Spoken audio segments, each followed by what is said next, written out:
down the whole Dean Garden stuff. I think that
or whatever else talk about.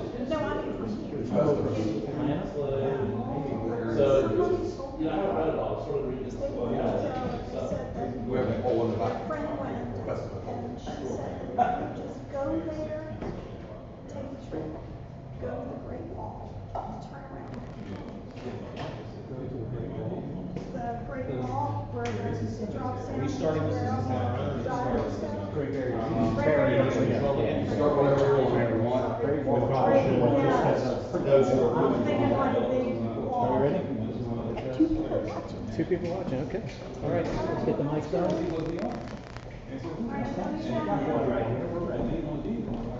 Your mic's We're on? only outnumbered on 3 to 1. We've got 2 people watching. So we work, Right? I was down by 3 to 1. So, Got a couple more walking in right now. 2 more walking in. so we're going to get started because we have folks watching online. So we want to be respectful of those who are taking the time to tune in. And of course, those who join us later will simply add everyone to the conversation. So I'd like everyone to take a seat. You don't have to be shy. We don't all have to sit in the back. It might be easier to see that. Or everyone sit way in the back and we'll just stand way over here and we'll act like we're not talking to each other. It'll be easier to see that. See, my friend Kurt is so brave. She sees close. You're the best. Thank you. Now we're shaming everyone in the front. You never read it later. Never read it. Information is information. Thank you. Same all friends. So, by way of introduction, I'm Mayor Mike Bodker, and I'm joined today by our Senior Deputy City Manager, Eric Taylor. And Eric is standing in for Warren Hutmacher because tonight, or today, is Warren's birthday. And we at the city are compassionate. We believe that he's probably got better things to do on his birthday than be here at a town hall meeting, since his family would like to spend some time with him. So I'm going to let Eric give you some opening information, but tonight we are primarily here to talk about the TSPLOST and the parks bond referendums, which are both on the ballot as we speak, as voting has already begun. And but we're always here to talk about anything that you want to talk about that's city related. I say city related because obviously our expertise is on city matters. If we want to talk about schools or county or federal government, I can complain about that just like anybody else, because I'm a citizen as well. And most of my taxes, like yours, go to those purposes. In fact, I don't know if you've ever looked at your tax bill, for those of you who are property owners, but somewhere between 12 and 14% of the check that you write to Fulton County is the city. The remainder of that, and it's not even evenly split. The biggest number, I believe, goes to the school system, and the next biggest number goes to the county. And then, of course, you pay your federal taxes separate from all that, as well as your state taxes. So with that, I'm going to turn it over to Eric, and then I'll add some color and commentary on the back end. And really tonight, our real goal is to open the floor to you. So we're going to try to keep our part to a minimum and leave the most opportunity for questions. And then we'll see where it goes from there. Thank you, Mayor. As Mayor says, we're all here tonight to have a proactive discussion about the parks bond and TSPLOST referendums that will be on the ballot here on November the 8th. Now, our job as a city is to share the info objectively and not advocate one way or another, either pro or con, for these two projects. Our job here tonight is to give you the best information that you have to go in and make a decision based on your uneducated information that you collect. So I've been asked to explain what the city will do if these referendums pass and how they will be funded. Now, the primary difference between a parks bond and a TSPLOST is the funding mechanism behind the two of them. Parks bond is primarily property tax based. TSPLOST is a sales tax based funding mechanism. Hence the sales tax is the name TSPLOST, Transportation Special Purpose Local Option Sales Tax. Now for the parks bond, the city is asking whether or not the citizens support a bond referendum toward the acquisition of green space, improvements to existing parks, and the build out of existing parks and green space. These are all projects you see here on this side of the room over here. Over here is the TSPLOST projects. Now there are two types of bonds. There are general obligation bonds and there are revenue bonds. The revenue bonds are backed by some sort of dedicated funding source associated with that bond. In this case though, this is a general obligation bond which requires voter approval. The biggest difference between the two, other than voter approval, is that the general obligation bonds are backed by the full faith and credit of the city. So, whereas with revenue bonds, if something were to happen to the revenue source, then there may be a challenge to repay the bonds. Whereas with a general obligation bond, it is the city's responsibility to figure out how to repay that debt should something happen. Now, usually debt service with a general obligation bond, which is what our parks bond referendum is, will appear as an additional line item on your tax bill. For this referendum, the amount that we're asking voters to consider is up to $40 million for to be repaid over 30 years. And so our assumption is then that this bond will be have about a 3.5% coupon rate or interest rate in bond terms, which will lead to debt service of about $2.1 to $2.6 million per year. And so to the taxpayer, we believe that this will end up being roughly about $500,000 on your tax bills every year until the bonds are repaid. So what does that mean to the homeowner? Well, it depends on what your value of your home is. The median home value for houses here in Johns Creek is about $350,000. In which case, if a $500,000 is necessary then those homeowners will see a hit or a tax payment of about $62.50 per year. Now, the parks that were selected for this project were selected from the Strategic Parks and Recreation Plan that the City Council passed earlier this year. And that plan was developed based on community input and dialogue and a lot of public conversation towards what the citizens of Johnson Creek would like to see as it relates to parks and recreation opportunities.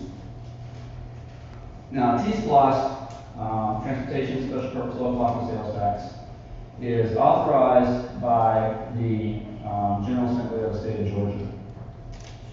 And what this does is it authorizes counties to collect up to a penny sales tax to go towards transportation improvements upon voter approval. In this case, however, the referendum is for all of Fulton County except for City of Atlanta. And rather than the entire penny, the referendum is for 75% of that penny. That sales tax is for up to 5 years. So, in other words, if the fully anticipated amount that they're going to collect is collected within the 5 years, then they will cut that off. I believe it's the first quarter following. That amount is hit. So the city is looking to raise approximately $83 million, of which 70% will be dedicated towards congestion relief. Now, on our website, we do have a number of documents, including a document like this that outlines all of the various projects that we're going to be hopefully funding with this. Because it's a sales tax, it's the amount that the city ultimately collects is really dependent upon consumer behavior. Okay, so if you go buy, your goods here in Johns Creek or Alpharetta or some other cities in Fulton County, then 75% of each penny will then be collected by the county for these transportation improvements. If you go to outside the county, Gwinnett County, Forsyth County, then obviously you will be paying into whatever their SPLOST situation is if they have them. But the converse is true. So if someone from Forsyth County, Cobb County, or any other county comes and spends money in Fulton County outside the city of Atlanta, then they're contributing as well to be added with everything that we ourselves contribute within the pot. So it's a blended pot of both our own money and someone else's money. Can't tell you exactly how much will be from each because nobody's showing up to spend money. right. Is that sales tax, say the sales tax is not met within 5 years? Then it stops. It stops. Okay, well, It has to go through a whole refreshed process to be reinstated, and that refreshed process will presumably have different projects. So this is a 5-year sort of encapsulated tax that has a specific set of projects that are being put forward with it. okay, when you said or on bonds, is that interest rate static or variable? Really, at this point, we don't know. Okay, more than likely it will be static, but really all depends on what the market conditions are when we go on. Will we have notice of this, or will it just change without knowing it, or what? I mean, how's it going to be managed during the 5 years? If I can, let's let Eric get through the rest of his commentary. We'll get to that, but that's one of the questions we would definitely get to, so we'll pick that back up. Yeah. Well, I've just got just a couple more quick comments as it relates to projects for TSPLOST. Again, over here on this side of the room are the various projects that we would be seeking to fund with TSPLOST. Now you'll notice on every one of these at the top there is a tier number. You see tier 1, tier 2, and tier 3 back there in the back corner. And what this means is simply is prioritizations for the city. Tier 1 projects are the highest priority projects and would be the first ones that are paid for with the amount that's collected. And this assumes 85% of the total collections, or about $69.7 million. Once these are paid for, or underway, if there's additional money available, then we then move to tier 2, which gets into state bridge road widening, old Alabama road capacities, and bridge replacements, access to tier 3 project. Let's see that bridge improvements. And then, if more than 100% is collected, 115% is collected, what our estimates are, that's just for us, then we would then go into the tier 3 projects. When I talked about the 5-year collection sunsetting prior to 5 years, that have to be countywide. It's a member state countywide. And so with that, I will turn back over to Mayor or answer any questions. So, in a general sense, let me just sort of sum this up and say this. Whether these pass or not, and this is not an advocacy for or against, whether they pass or not, the city presumably will move forward with these projects. It's about how fast will the projects happen. So we're committed to the projects, we're just not knowing where the funding is going to come from. If, for example, on the roads projects, if TSPLOST were to pass, and the amount of money that is collected, that is expected to be collected, it accelerates the time frame in which these projects would happen because you now have a dedicated source of funds for them, if that makes sense. Similarly, on the parks projects, we're going to do all these things because it's part of our strategic parks plan, so we have every intention of doing them. The question is, how long will it take to do them? If that $40 million of parks bonds is approved, then we'll do as much of these projects on balance as $40 million will allow. And so it's really a question of how fast do the citizens of Johns Creek, for the parks bond, and the citizens of Fulton County outside the city of Atlanta want to get not just our projects, because these are only Johns Creek's projects. The other voters presumably are paying very close attention, not just to ours, but to their own, right, in each of their respective cities, because all the cities are doing this, in the unincorporated area, Fulton County, South Fulton. And they're deciding, and you're deciding, is it a priority? So before I go on, I do want to point out that we're joined tonight by Councilmember Lenny Zaprowski, and we're certainly very happy, not just for Lenny's service to our city, but that he's joined us tonight. And with that, I'll turn it over to questions that you may have, and I'm going to start with the one that you asked that we didn't answer yet, and that was, can we be sure what the bond rate or the interest rate will be? So what happens is, let's talk about a scenario in which the parks bonds are approved. So that would happen in early November.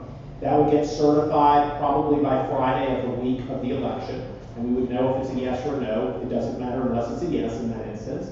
If it's a yes, then the city starts a process, and at the end of that process, we would sell bonds. So our financial advisor would get us ready for the purpose of selling bonds. We would get a bond rating, which we don't have yet as a city. And at some point, we would then go out to the market. So what's really going to determine that interest rate is a couple of things. One, what is the interest rate in the market at that time for municipal bonds? And what is our bond rating? And you apply those two together, and we'll know what it is. We have a choice. We can sell all the bonds at once, or we can sell them over time. I think right now, we would lean towards selling them all at once, assuming the market would allow for that, in which case we would then set in the rate based on what we sold them. But if we spread that out over time, obviously the rate would vary based on each sale. So there is no guarantee other than, because we don't know what the market's going to do. But we have a good idea of where the market's going and where it's been. And that's the best we can do at this point. Obviously, if we see the interest rates rise, then it becomes less advantageous and the city would probably hold off, because that's not good for the citizens or the city in that instance, because we're burning up too much money on interest. So as far as the interest rate is concerned, it's all a crapshoot. As far as doing them all at one, doing the bonds all at one time, or doing them piecemeal, like you were saying, either way, it's going to be a gamble. It's always a gamble. So in other words, it's no different a gamble for Johns Creek than it is for any other jurisdiction that's doing bonds. What you can be sure of is we have the same, our interests are aligned, right? We want the rate to be as low as it can be because that helps with the sale of the bonds. And we also want that so that we maximize the amount of proceeds that we can invest into the system, in this case, the park system. So by the way, before you leave tonight, I encourage you, you can either do it here or you can do it on the website, because all the same things that you see are on the website. But please try to take a look at the boards and familiarize yourself. The only thing that is new, that hasn't been on the website for quite a while now, because we decided on this list a while ago as a council, we decided on this list a while ago when we approved the bonds, are these boards. So you're seeing 3 boards, there's actually 5 boards. This is the plans, the conceptual plan, I'll say, that the council approved on Monday for a new park. We already own the land, it's 133 acres. You can see Bell Road is one boundary, this is in the northeast corner of the city. The Chattahoochee River is the other frontage on this, and then this is Rogers Bridge Road. And then right here, if you can see it, would be a bridge over the Chattahoochee River that's not in service right now. So in the TSPLOST, so weird combination here, in the TSPLOST, there was a pedestrian road project to restore this bridge to provide access over the Chattahoochee River. And in the parks bonds, you have the construction money to develop out a portion of this park. Okay, and you have a conceptual plan of where the council has said they're headed. This is subject to change, as all these are, but we wanted to give you sort of an idea of where we were at this moment. We're going to continue to take public input, and based on that public input, the council can turn around and make changes up until the time construction starts. Similarly, on this plan, we have a 20-acre plot, approximately, that we bought in the middle of Tech Park. It's close to 141. It's just off of 141, about a block off 141. Sometimes you can see the lakes from 141, depending on the season. And this is going to be a linear park that will be part of our park system, a different kind of park. Obviously, this is an active and a passive park. This is a linear park. And then these 3 sheets, and I'll just hold them for a minute. These 3 sheets represent 3 pocket parks. I have to tell you, these were the ones that really surprised, I think, me and the council the most, because when we thought pocket parks originally, we thought, oh, a playground, right, near neighborhoods. These are anything but that. And yes, there are playground components, but this is the pocket park. Back here. This is the pocket park at Morton Road. And you can see that it's got, yes, some play elements, but it's also got some unique elements. Here is the pocket park at Bell and Bowles. This is where a new roundabout got installed, where the road makes a 90-degree turn. And interestingly enough, on this one, it's like an orchard to sort of harken back to what was there in the olden days. And so it's more passive in nature than the others, but it will give you literally potentially an opportunity to have fruit trees and nut trees and things like that. Plus, in this instance, we've got some plats now on the north side, because right behind us, or right over here are the plats on this side of town for community gardening. And then finally, we have a pocket park at State Bridge. And this is a little different because this one picks up a canopy concept. So in this concept, we're proposing that we would have an opportunity to sort of walk along the tree line, up in the tree line as well as on the bottom. So again, more of a passive park, but with sort of a canopy kind of feel. So very, very different, very, very unique, we think. Very, very interesting. So again, what's the point of all this? These are included in the list of projects, and the Parks Bond is for constructing these, right? So we own the land already. We paid for that out of reserve funds that we had built up over the years. We strategically acquired the land when it became available, and now we're talking about a source of funding to construct them. Will they get constructed? No matter what, they're going to get constructed. It's only a matter of how will it get paid for. So it's pay over time, or build an accelerated fund up front and pay for it more up front. Same thing over here. So here, of course, we have some information on the same parks, but you also have your existing parks, and the intent is, as part of the funding from the Parks Bond, or again, over time, if otherwise, we will refresh these parks and make improvements in each of these parks. So the concept is not just to build out new parks, but to take parks that have been in existence for a long time and give them a new look and feel. And in some instances, other things that weren't in those parks. One of the things that I predict that will happen over time, maybe even before all this happens, is when you really think about parks, they're an ecosystem, right? And so there are elements that are repetitive from one park to the next, but then there are also, they work together. And so one of the things that we'll look at is how well are they working together, and do we need to make changes as a result of the fact that now we have more parks? So that's just sort of an overview on that. I also want to take a moment, another council member who's joined us, Councilmember Stephanie Andres. So we'll welcome her and thank her as well for her service. So with that, yes, sir. Two questions. First, are those handled in different tier levels, like the transportation? No. So they are tiered in that if you look at the existing parks, for example, and I'll just pick one. Let me pick Newtown Park. So our strategic parks plan called for tiers, meaning higher priority, mid-priority, longer-term priority. So we'll start allocating those funds once we know how much we've sold and how much we've got, and we get better estimates on all these, and then the council will be free to focus on, let's say, tier 1 first, and they may not take all of these tier 1 projects. They may say, well, I'll take the first 2 or the highest 2 to them. We'll move on to all this, and they'll reallocate the $40 million. At the time we passed it as a council, there was a chart that was given to us that suggested ranges of what we thought these were all going to take in terms of how much it was going to cost. And you obviously couldn't take the high end of every range of every line item because that would add up to more than $40 million. But you could take somewhere in that range, and it should be a reasonable expectation of the public that we'll spend something inside that range. So as an example, at Fawtree Mill Nature Reserve, we have something just shy of $1 million on the low end of the range when we were looking at it, to just shy of $2 million on the high end of the range. Thank you. Second question. You referred to Jones Creek as being the in-betweener. So we're in between 85 and 400. So I proposed several months ago to the city council that a helicopter do a flyover so we can actually get video footage of where the traffic is going and coming from. And to me, it's like we see a lot of traffic from Gwinnett in the morning going westbound, crossing over 141 towards 400. So the majority of traffic to me is going westbound in the morning on State Bridge, Pleasant Hill. And then in the afternoon, it's just the reverse. So has a reversible tunnel ever been considered on State Bridge going underneath 141? So AM, it's westbound, PM, eastbound. So first of all, appreciate any unique ideas that we have.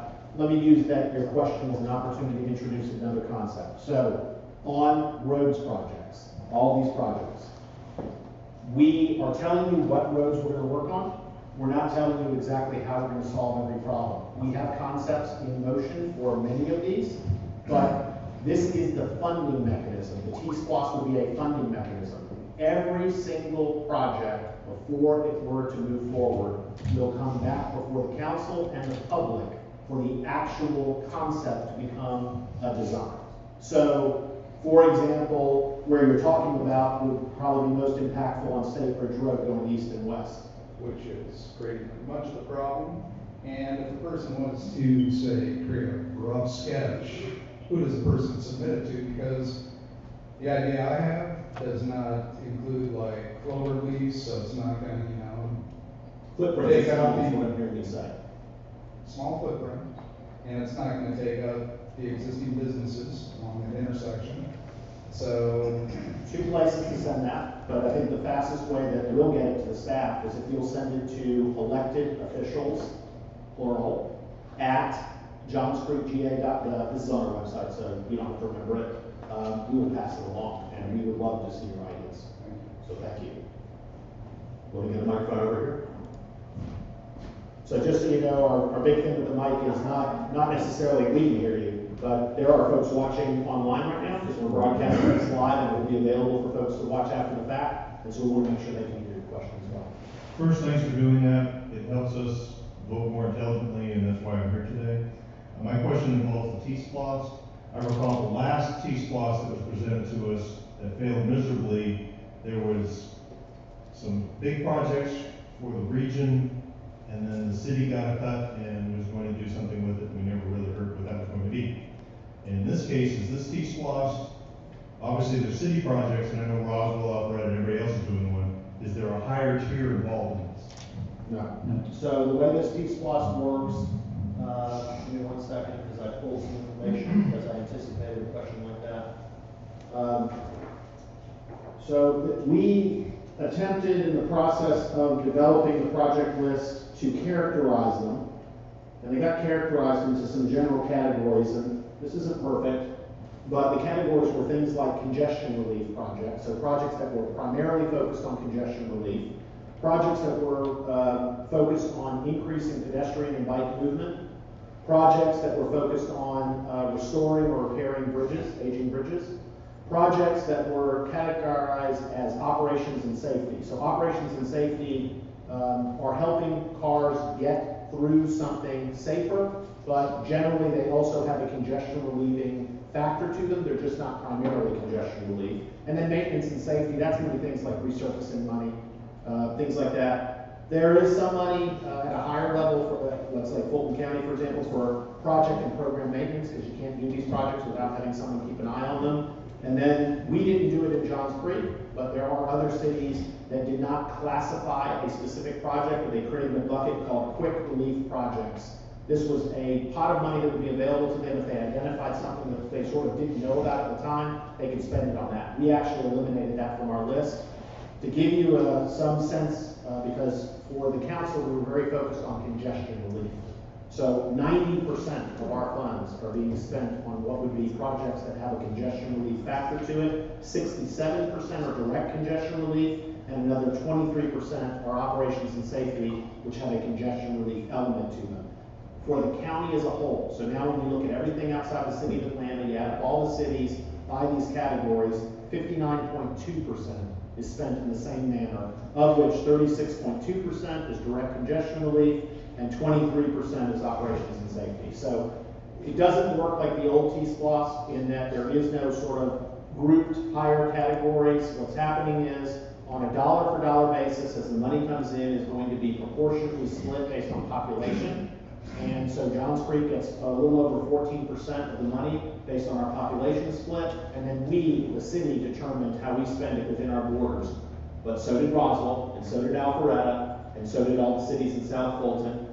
And so what we did in North Fulton is we're trying to coordinate our projects. So for example, in Johns Creek, one of our projects is to widen State Bridge Road in certain places to get it to be an equal amount of lanes from the river all the way to, Old Milton Parkway. Well, guess who picks it up at Old Milton Parkway? Then Alpharetta picks it up, and they have a project that lines up directly with that to widen it all the way to 400. So there is a coordination of the projects where we can. There are 3 projects in Johns Creek that there's a lot of coordination on. There's a project along Amesbridge Road, so where we get right here, across the street, at Old Alabama, we would propose that we would widen that road all the way to where it hits North Point Parkway.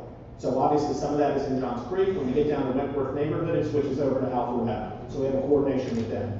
We would like to widen Nesbitt Ferry all the way to Holcomb Ridge Road. So half of that, one lane, or one section of it is in Johns Creek. The other half is in Roswell, so that's a coordinated project with Roswell. And then finally, we have coordination on State Bridge Road and Old Milton, and I'm sorry, also McGinnis Ferry Road. The widening of McGinnis Ferry all the way from McFarland at 400 to 85. But obviously some of that is in Gwinnett, and some of that is in Forsyth, and half of the bottom half is Johns Creek, the other half is Alpharetta. Perfect. Sorry. My question is just on the Kimball Bridge. We're at that juncture right there by the Alpharetta City line. It might be back there where I can't see it, but it's for Kimball Bridge between State Bridge and Jones Bridge. Is that all? It is not, and it doesn't need to be, because Kimball Bridge is already moving forward on its widening. We are to the point now that we have acquired all of the extra land that we need except for 6 parcels. And as soon as we complete the acquisition of those 6 parcels, we'll move forward with construction. So we're in what's called the right-of-way acquisition stage. That money is already accounted for in federal funding, and then there'll be some small amount of local match that would have to be picked up by the council in the future budget year. It's a really dangerous curve on Kimball Bridge. The dangerous curve, I think you're talking about Abbott's Bridge, isn't it? Near the horse farm, or are you talking about a different curve? Yeah, that's Abbott's Bridge. Okay. And that project's about to get started as well. So it changes names. We're lovely in Georgia to have the same road that changes names. Take Peachtree, for example. Kirk. Yeah, just a point of clarification on the TSPLOST, the Tier 1 projects. Are those fixed projects? Fixed in the context that if this thing passes, those are the projects that are going to go forward, or is there some wiggle room there to move other projects into the T1? So there is no wiggle room in terms of Tier 1 and Tier 2, but there is wiggle room in terms of depending on the project and depending on if federal or state matching funds get accepted by the council, then there might not need to be as much money spent on them, local funds, in which case there would be more money dropping down into Tier 2 and then eventually down to Tier 3. But you start with Tier 1, you do all those projects, you move down to Tier 2, and then you move down to Tier 3, should the funding be available.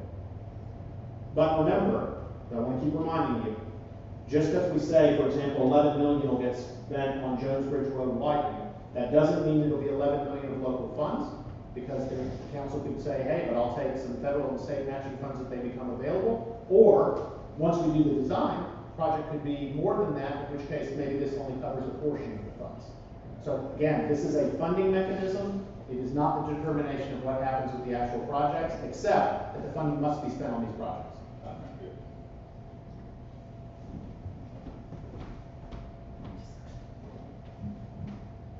So does that mean that there's no way, even before the council, to move one of your Tier 3 projects up higher, perhaps into Tier 1? They could be moved up if we used other funding. So again, we can spend other city funds however we want, but by the time you get down to Tier 3, and I encourage you again to look at that master list, and can I borrow yours there? Sure. So in Tier 3, it gets a little more general with few exceptions. So for example, bridge replacements, 2 bridge replacements. We're not specific about which bridges we're talking about. Actually, that says on Old Alabama, so those are a little more specific. But for example, we've got sidewalk and trail enhancements. So those could be sidewalk and trails anywhere in the city. Now, I will tell you, I commend the council on what they're doing right now. They are trying to get to the point where we have an objective method of determining where the next dollar of sidewalks is spent. So it doesn't become a political issue, it becomes a prioritization issue based on certain criteria and how that tells you the next segment of sidewalk goes. Then you've got other things like multimodal transportation alternatives, or a resurfacing program, which is just adding money to our ongoing resurfacing needs, connected vehicle infrastructure to support the hopefully oncoming of autonomous vehicles. Then there are other more specific projects like Barnwell Road corridor improvements. So yeah, that's what I'm interested in. I would like to see the sidewalks extended all the way down Barnwell Road from where it ends just south of Barnwell Elementary School to Holcomb Ridge Road. So there are multiple ways that could get funded, one of which is money that's in Tier 3.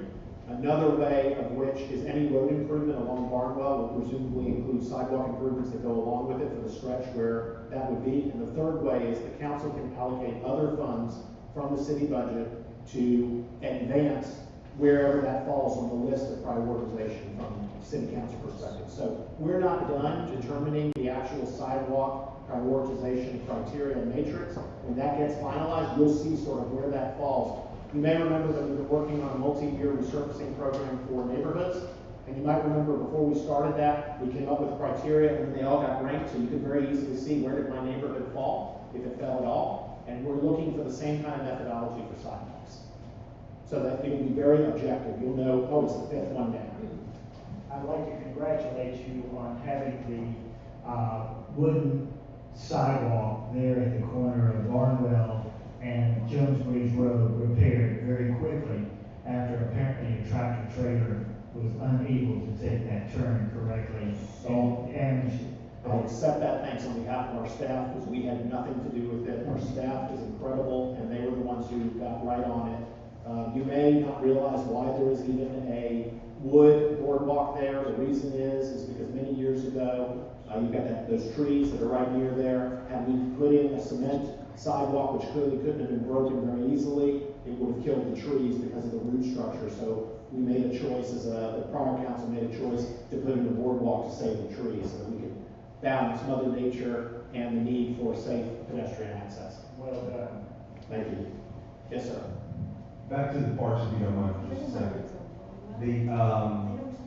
The concepts that we have here, there was some question about whether or not those are conceptual in nature, similar to the way you've spoken about TSPLOST road projects, and that was a way to get to an estimate, et cetera. And I apologize, I came a few minutes late, but we've covered this already, but there was some disagreement amongst different neighbors about whether or not they approved of these concepts.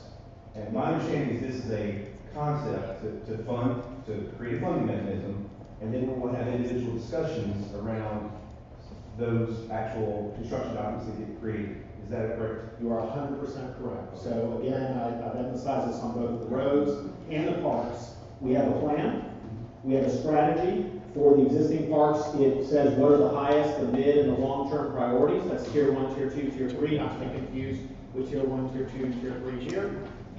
But there's a bunch of choices within each one. And so if we go to the point of actually saying, okay, now we have the money, regardless of how we get the money, and we now want to apply it, then we'll look for public input and council input to finally make a decision that this is specifically what we're going to fund, and this is what the concept is in reality.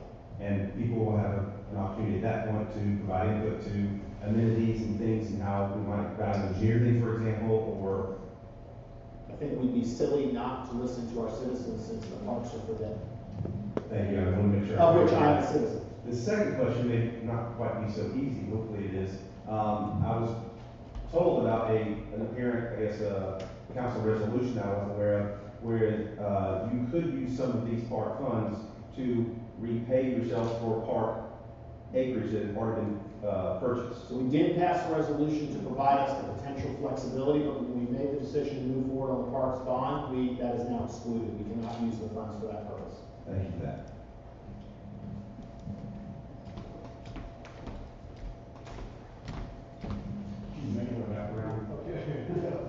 Hey, Mark. Hi, I'm Mayor Mike. So on the parks and rec, first kudos for the pocket parks and everything. It's a great initiative, something lacking in the city of Johns Creek. With the passage of council the other evening, so the next step is phase 2, correct, going for construction design. Is it my understanding that Colley Creek, because that's basically the crown jewel because of the acreage of about 132 acres there, everything is on the table from local citizen usage for fields, all the way up to revenue sharing potential for the city with a private organization like that's run at OC for baseball, and an increase in fields for relative to programming. One, you have to balance the fact that there are people that live in the area, and you have to make sure that you don't over-program it to the point where you have invaded the solitude that they have a right to enjoy at their business.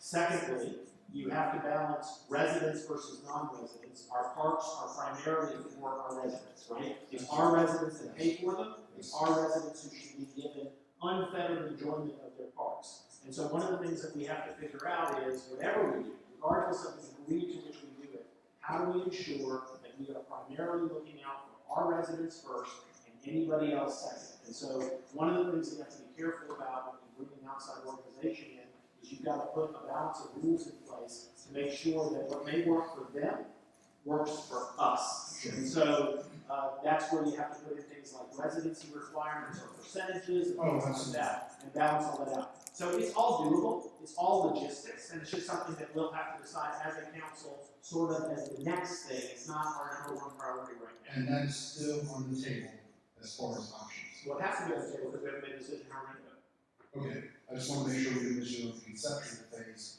and that they're not just assigning to the 4 or 5 fields in it. Because obviously the more fields, the quick higher throughput, and the higher likelihood that lights won't be needed in the park. If you have 2 fields and you have a lot of usage, then it's going to get back up to nighttime hours. No residents want to see that, okay? But if you have 10 fields or 12 fields, or at least you design for it, higher throughput, greater utilization, greater efficiencies, and everyone's out of it by 7:30. I just want to make sure that that's kept in mind. Thank you. Other questions? Can I clarify something? Councilman Krasky. I just want to clarify this, because I think might be a little contradictory your question was, are these things set in stone, It was around, yeah, he answered my question very well. But I just gonna change that, because we voted on these the other night, and my understanding is that we voted on these concepts, and that's what we're going forward. Now, we can always change that, but. Which was my answer. Right, but if the answer is that someone doesn't want that to be an orchard field, they want to do something else, and that's what we had voted for. And there were fields, one of my arguments for not voting for the park at the time was there were fields on that, and I clearly said I would like to have some tournaments here, because I think that one or two tournaments a year can bring significant revenue, up to $5 million for a week-long, weekend-long tournament. And that could pay for maintenance, that could pay for a lot of things. So I had an issue, because I wanted to make sure that, I want significant fields on there for either recreational use, and that's gotta be the decision that the city makes on its own, but that's what I kind of said. So I just wanted to clarify that, because I think that's what we pushed forward, and if we can change that, So let me put a finer point on it. Yeah. I think it would be irresponsible to suggest that if we have this concept called the orchards, right, that you're gonna see something completely different go on that park. But, hey, the rows of trees, as they're shown here, might not end up being the rows of trees. Now let's talk about an active park. So right now, we're showing a certain field configuration, but what we're really showing is, this is the area of the park in which active recreation will be. The council may decide, as they get into it, there's a better configuration, or we need to move these around. But you should expect that in this area, you're going to see active recreation. Likewise, you should expect there's going to be a significant number of rectangular fields, and there's going to be some baseball/softball fields. That's not likely to change. But we may have better information, and again, we're not to the point that we're doing construction documents. And when they go to do construction documents, they may come back to us and say, wait a minute, we didn't know about X, Y, and Z. It's not in your best interest to do this. So the final thing I'll say is simply this. And this is not going to give you great comfort, but it's reality. What council decides, council can undecide. The ultimate arbiter of what happens and doesn't happen is the city of Johns Creek Council, whatever council you have at the time. One would hope that for the benefit of transparency, that you wouldn't see dramatic changes from point A to point B.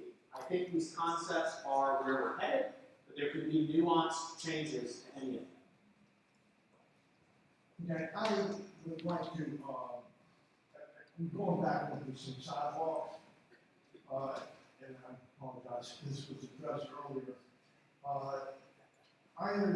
Just like we have need for what's on Watermill Road going down to Holden Bridge Road, I would love to see it also pointing down Nesbitt Ferry Road on our side.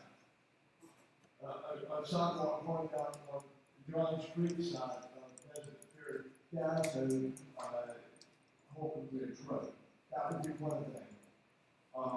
Another would be one from Old Alabama Road. Excuse me, I'm going to repeat myself on that.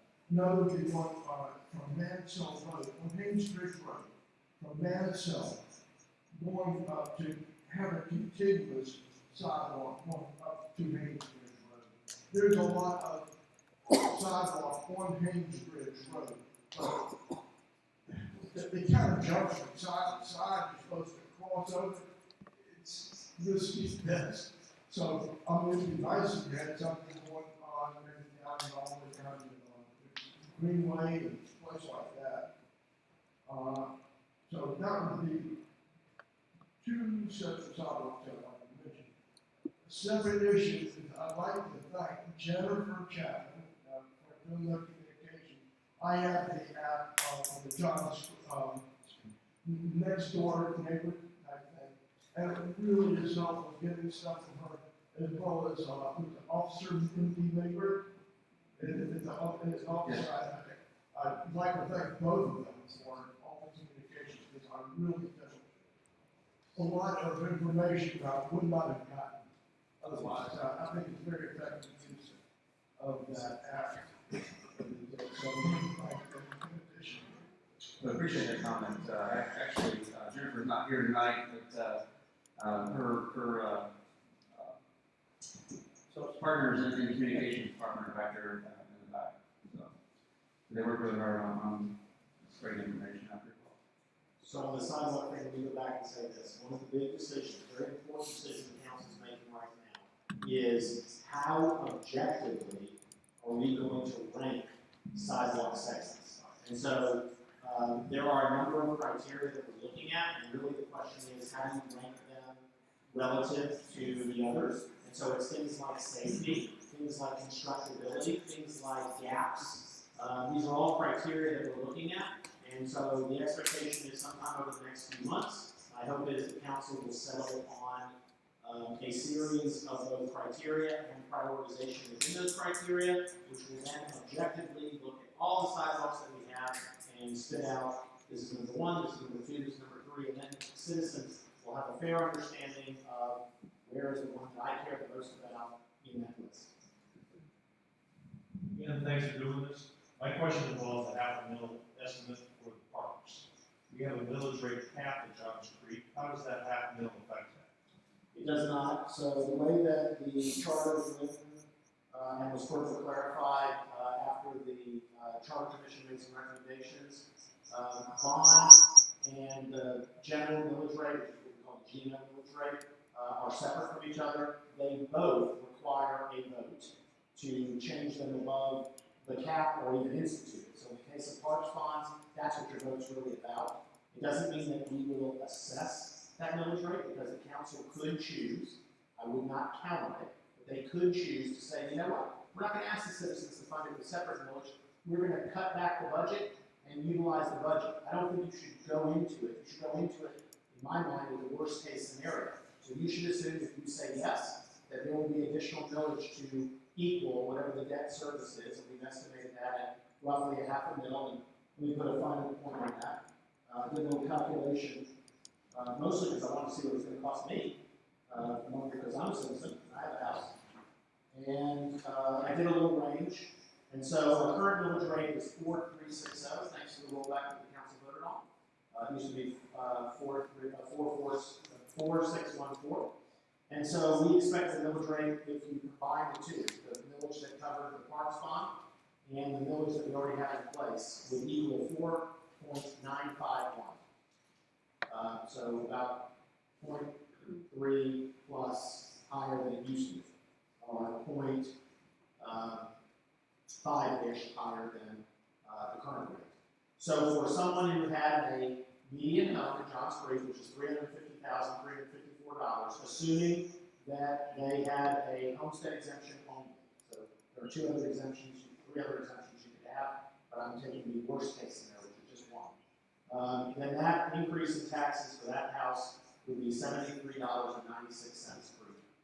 So if we took a $1 million home, we would have a $227 increase. So if I go back to a $100,000 home, it would be a $14.78 increase. So using anywhere from a $100,000 home up to $1 million, the range is $14.78 up to $227.54 per year. So I think it's safe to say that most folks are sitting in that $300,000 to $500,000.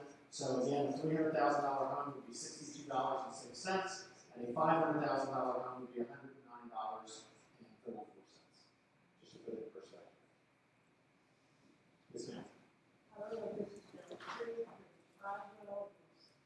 things very annoying here.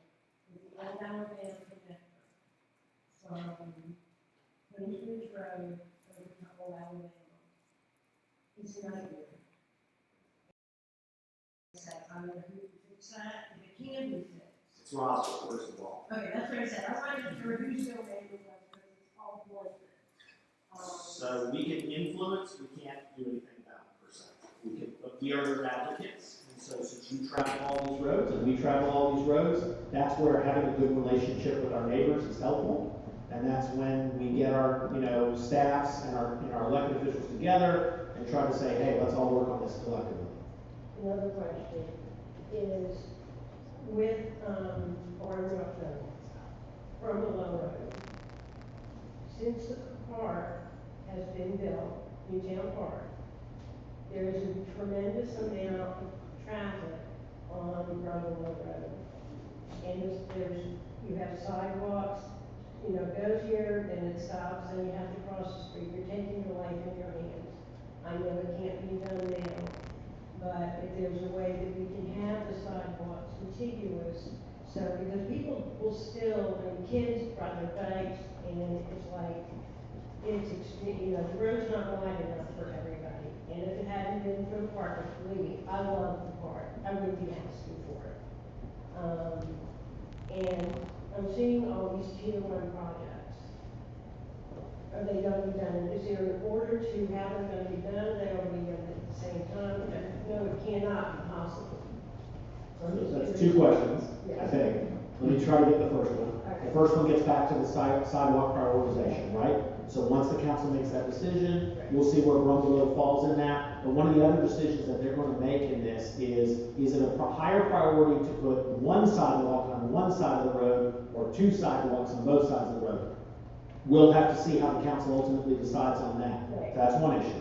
As it relates to the tier 1 within the tier, no, the council can do those in whatever order that they so desire. A lot of that will probably be determined on how fast the money comes in. Do they think it's more important to save up the money and not start a bunch of them until a certain point in time, or is there federal matching funds, state matching funds, etc. So there's no absolute determination of which one of the ones in tier 1 gets done first.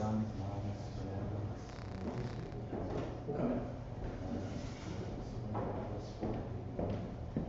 Actually, just a point I wanted to make to her question is, and I think you addressed it earlier, is that it's really important for Roswell, Alpharetta, Gwinnett, all the other feeders to cooperate together, because if you start doing things in one area and there's no place and it creates a lot of river traffic, and there's nowhere for it to go, you just compound the problem. So that's really where the cooperation comes into play. The line I think you've heard me say over the years is traffic doesn't care about boundaries, nor does crime. And so the best way you can deal with traffic is dealing with a corridor, not dealing with a specific road. Sometimes it's just a simple intersection improvement. Sometimes that intersection improvement only means that the cars will back up faster at the next choke point. So a great example of that is our strongest need for an intersection improvement in Johns Creek is at 141 and State Bridge Road. It's our most heavily traveled intersection in Johns Creek. Both roads are roughly at double their expected capacity. But if we did the perfect, and I don't know what the perfect is, if we did the perfect intersection improvement there, and you were, let's say, traveling north to south on 141, if there aren't compensating adjustments further down the road or further up the road, guess what happens? You get through that intersection, and then you still stop. And I'm pretty sure that as you as citizens, you're not really going to care if we fixed one but didn't fix the next one, or the next guy down the road didn't fix it. So coordination is really important. In this case, we have to coordinate with Gwinnett County and Peachtree Corners, right? Because we want to keep the traffic moving, because once you cross the river, you've left Johns Creek, but the traffic doesn't care. Right, I understand that. As far as, sidewalk on Brumbelow, one side's fine. And that to me is pointing, if you can't do both, don't do it. At least you have one thing that's continuous and you can like on Barnwell. My other question is, Came prepared, this is great.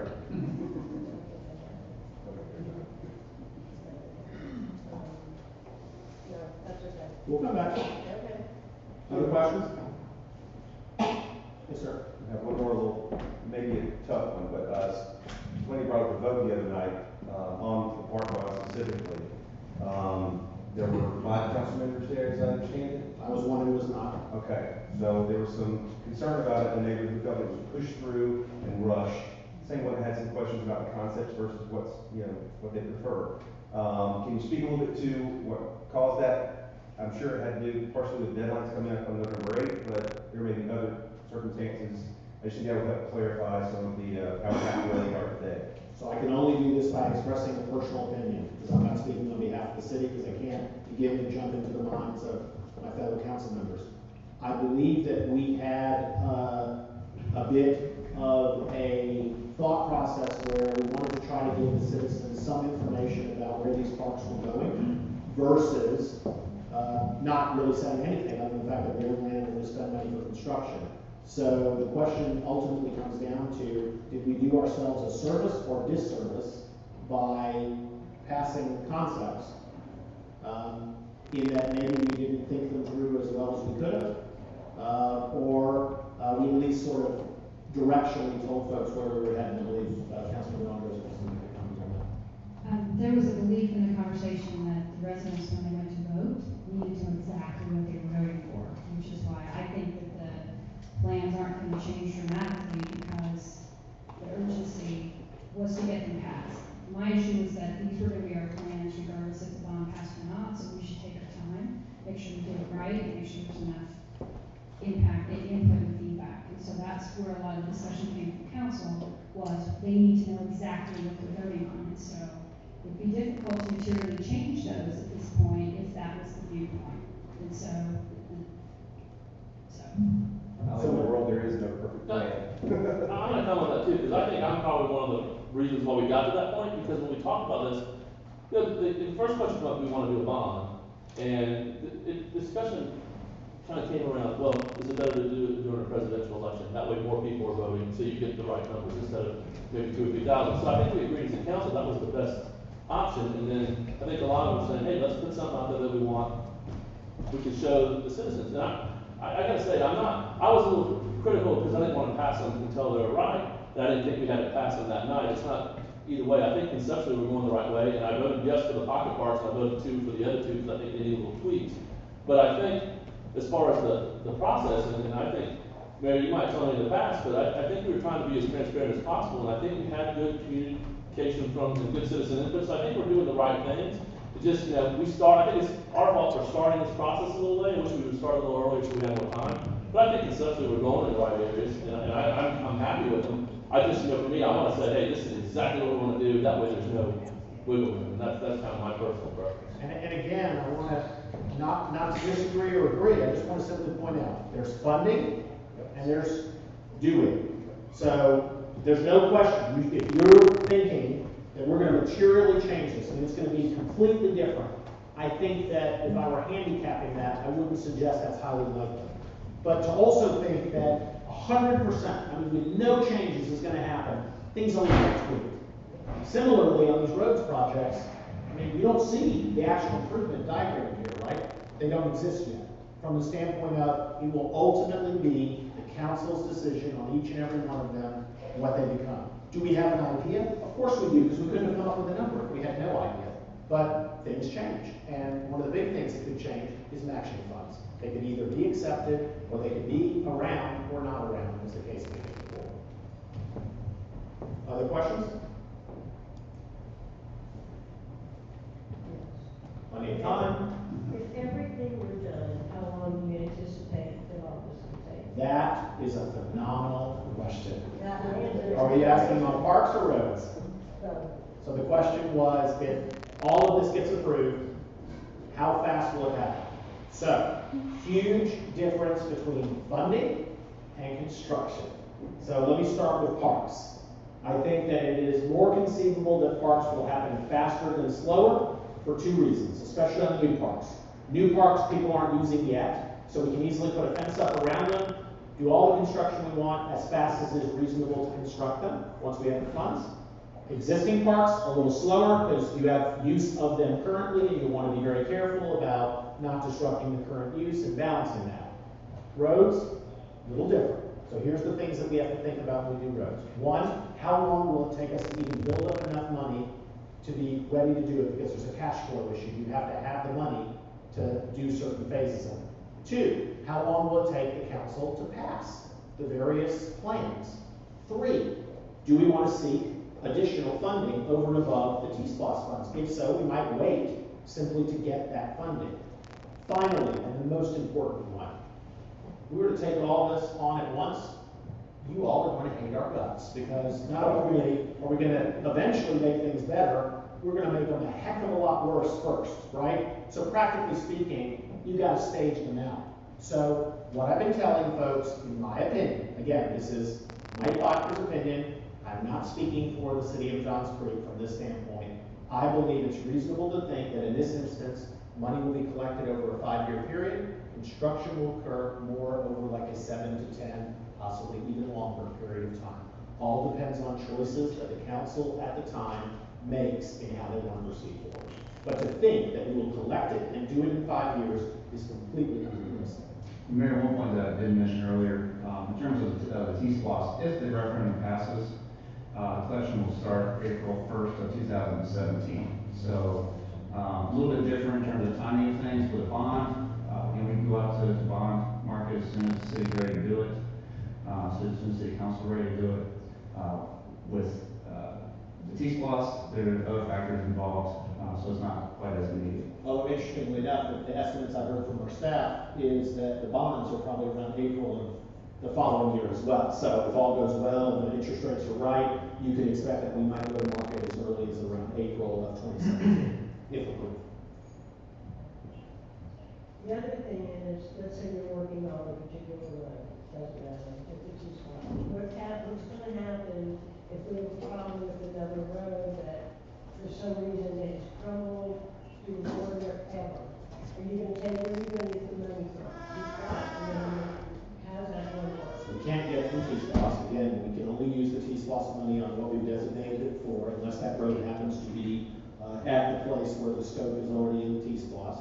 The city has other funds, and we would have to make that a priority. We would have to say that we're going to shift money from X to Y to cover that. I have yet to see, in the 10 years that we've been a city, a major catastrophe happen that we weren't able to address in a reasonable period of time. I think probably the worst example I can give you of sort of unanticipated pain was we went to do what was supposed to be a simple resurfacing of Old Alabama between Bice and 141. And this will go in the annals of where folks are really angry because it's taking so long. But there's a story behind it that I don't think people realize, and that is there is a little pond that one might notice on Bodker property.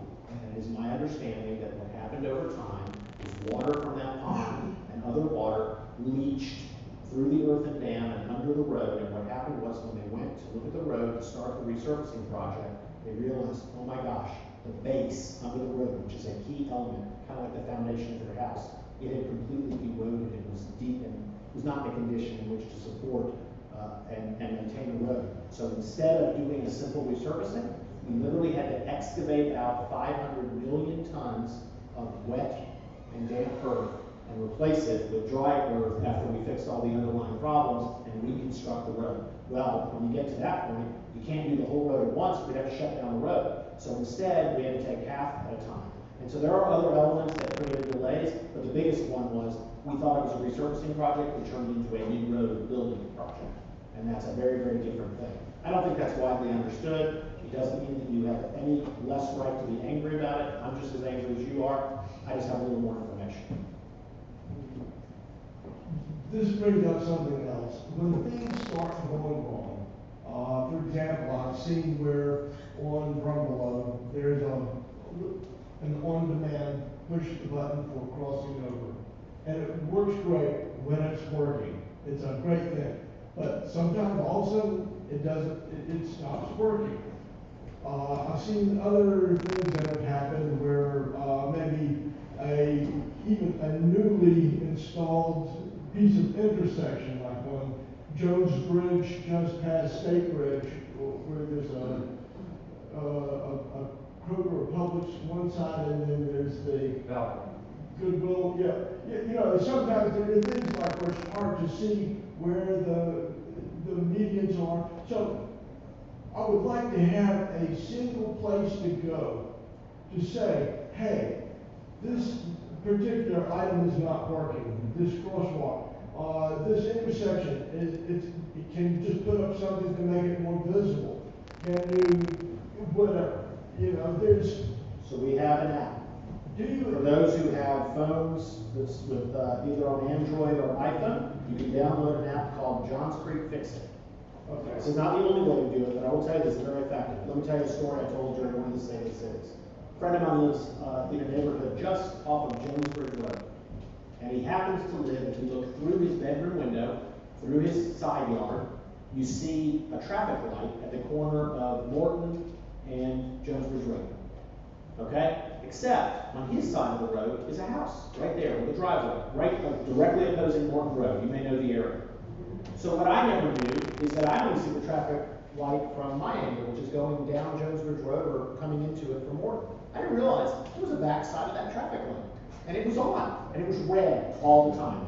So what he saw, he used to refer to his bedroom as the red light district because all he saw was the red light. So he said, how do I get this fixed? And I said, and this was right after we had released the app, I said, hey Corey, give this a shot. I want you to go download this app, and I want you to take a picture, because it records where you're taking the picture from, and turn it in. Guess what? Within 48 hours it was fixed. Now, he gets to stare at it go from red to yellow to green. But by God, he got action. And my point is simply this. This is really helpful for both sides. It's helpful for you because you can track what's going on, but it's really helpful for us because when you snap that picture and you write your description, we get coordinates. We know where it is. So there's no subject to interpretation. I can't get that out because I have a Windows phone. So is there a way I can get one to say like, have a link? So we have a way on the website. Google Chrome, you know. We have a way to do it on the website. And you can also always send an email to info@johnscreekga.gov, and our coordinators will, if they see it's traffic related, they send it to our public works department, it gets logged, and we start doing it, and you'll get followed. So send, anything at info@johnscreek.gov, whether it be all the pictures I take. Anything you want. There's another way to do it. If you dial 678-512-3200, which is the main number for the city, it's answered 24/7. Tell you a little story. During our first year of cityhood, I live off of Abbott's Bridge near Abbott's Hill Elementary School. There's a traffic light at Parsons and Abbott's. And so I decided to give the phone number a try at the time. I thought it was rather novel. You could call it 24 hours a day. So at about 11 o'clock at night, I'm going through the light and it's blinking. So I called it. And I said, I never said who I was. I just reported it. And they said, well, would you like to give us a phone number? We'll let you know when it's fixed. And again, they got it. So I gave them a phone number, right?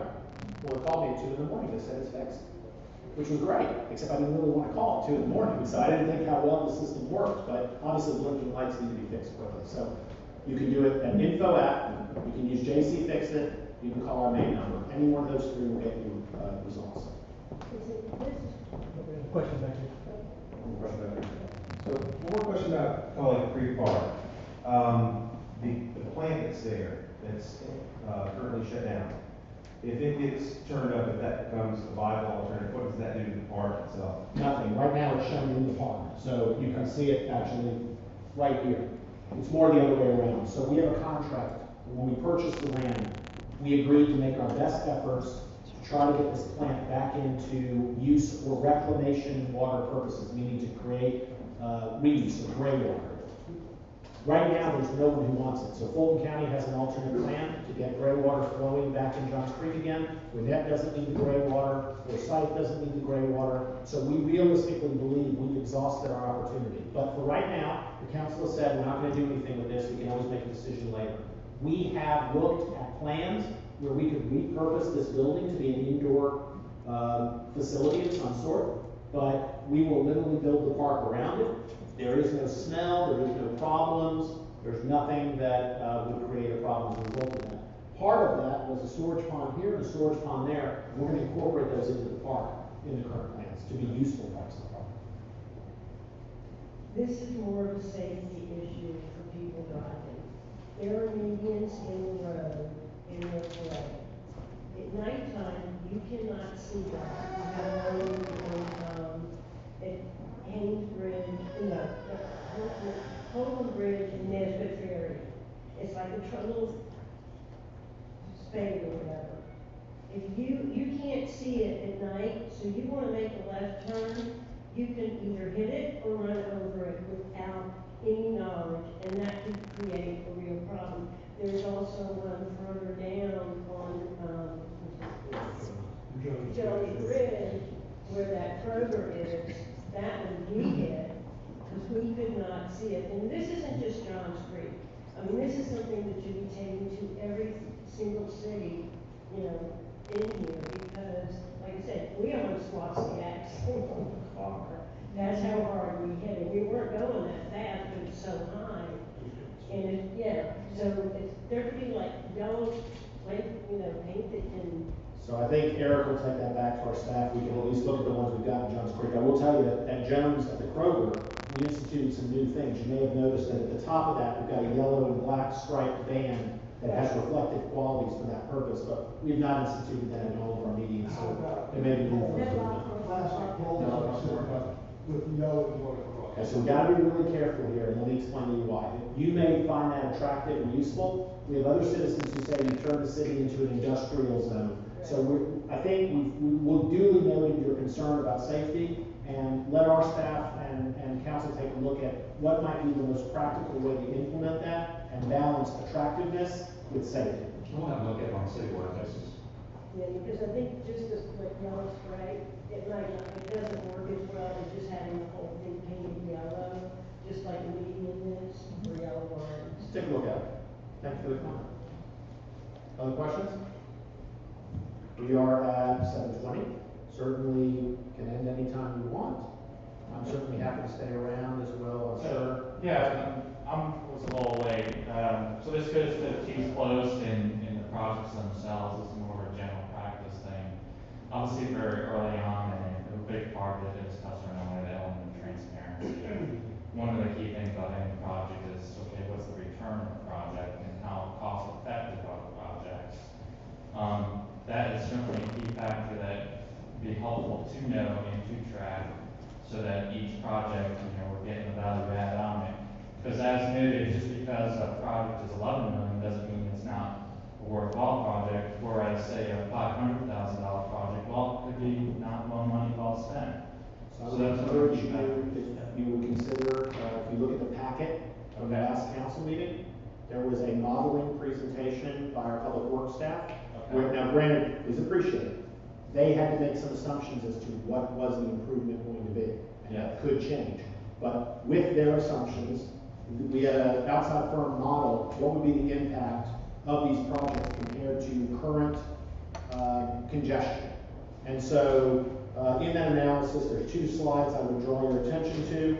There's a slide that says for project levels tier 1 and 2, it lists the projects. It shows what the daily hours of delay are in total based on the estimate. It shows what the daily hours of delay would be if the TSPLOST improvement were made, and it sort of benchmarks the relative value of that improvement. So to give you an example, this would, of course, I'm going to give you the best.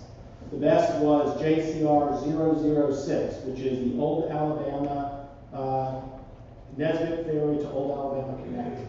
Okay? And so we estimate that the daily hours of delay are 303 hours, and with the TSPLOST improvement, all of the things being equal, we'd be down to 56 hours and 81% reduction. Look, that's not exactly what's going to happen. It's our best guess based on things that we have now. And we've done this project by project, and the next slide is tier 3 for those that are enumerated projects. So we've given at least an attempt to try to help you appreciate and ourselves appreciate what's the value of these. Yeah, that's the whole point, is that there's at least some scale to it. I think as noted with everything, as folks were talking about the projects, project manager, IT, so everything's subject to change. And that's the whole thing, is as long as it's transparent, there's some change control in place, all the checks, balances there, that's fine. I think, as noted, transparency to the community and knowing what to expect and catch any things that are unforeseen, like, as noted, communicating out what's wrong with the Old Alabama intersection. So those are good points. My business partner used to tell me that projects are perfect on the whiteboard. It's everything that happens after that when they get screwed up. Other questions? Would now be the time to say thanks, or do we want to ask any others? So why don't we do this? Let's take 5 minutes or 10 minutes, and then we might come back with some more questions. Take a walk around, take a look at the boards, and see if that generates any additional questions, because we still got 40 minutes, and there's folks online, and I just want to make sure that we squeeze out all the benefit of all the questions. We're all doing it. We're all on our way.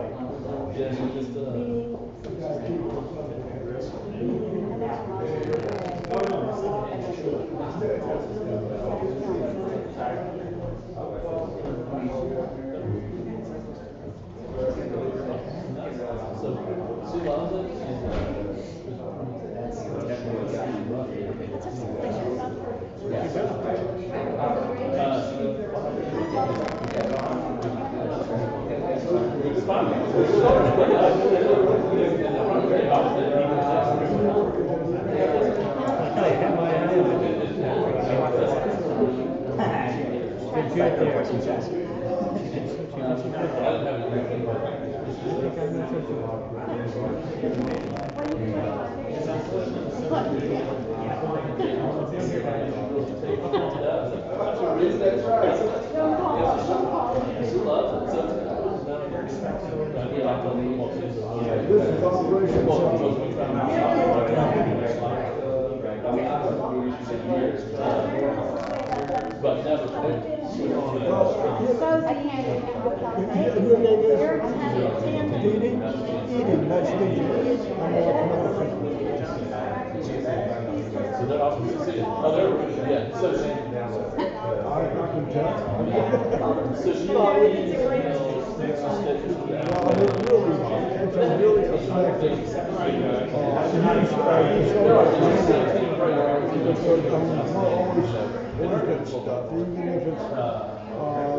Y'all let us know of the root road improvements or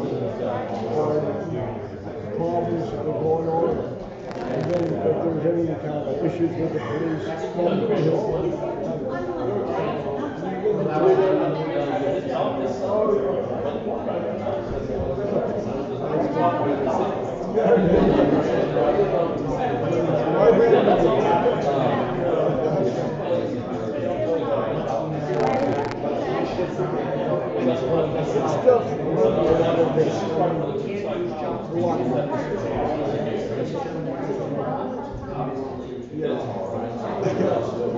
what I couldn't understand, because I know he's always like consulting.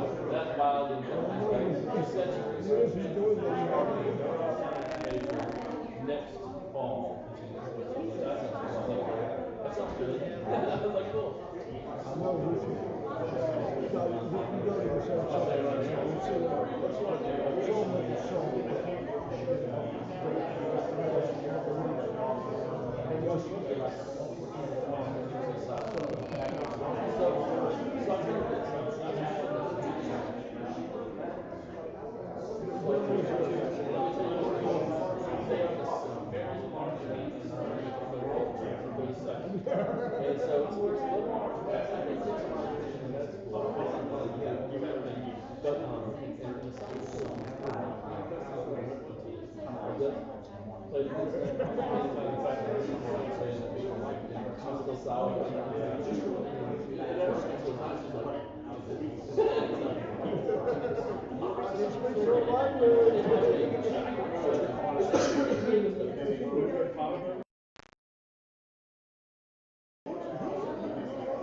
Not to interrupt anyone, but it seems like we're not gonna get to questions, but more importantly, everyone's had a chance to sort of mix things in, so why don't I officially close out the meeting, just so the folks at home know that we're done. I want to thank all of you who attended, especially our council members for taking time out of their schedule to attend.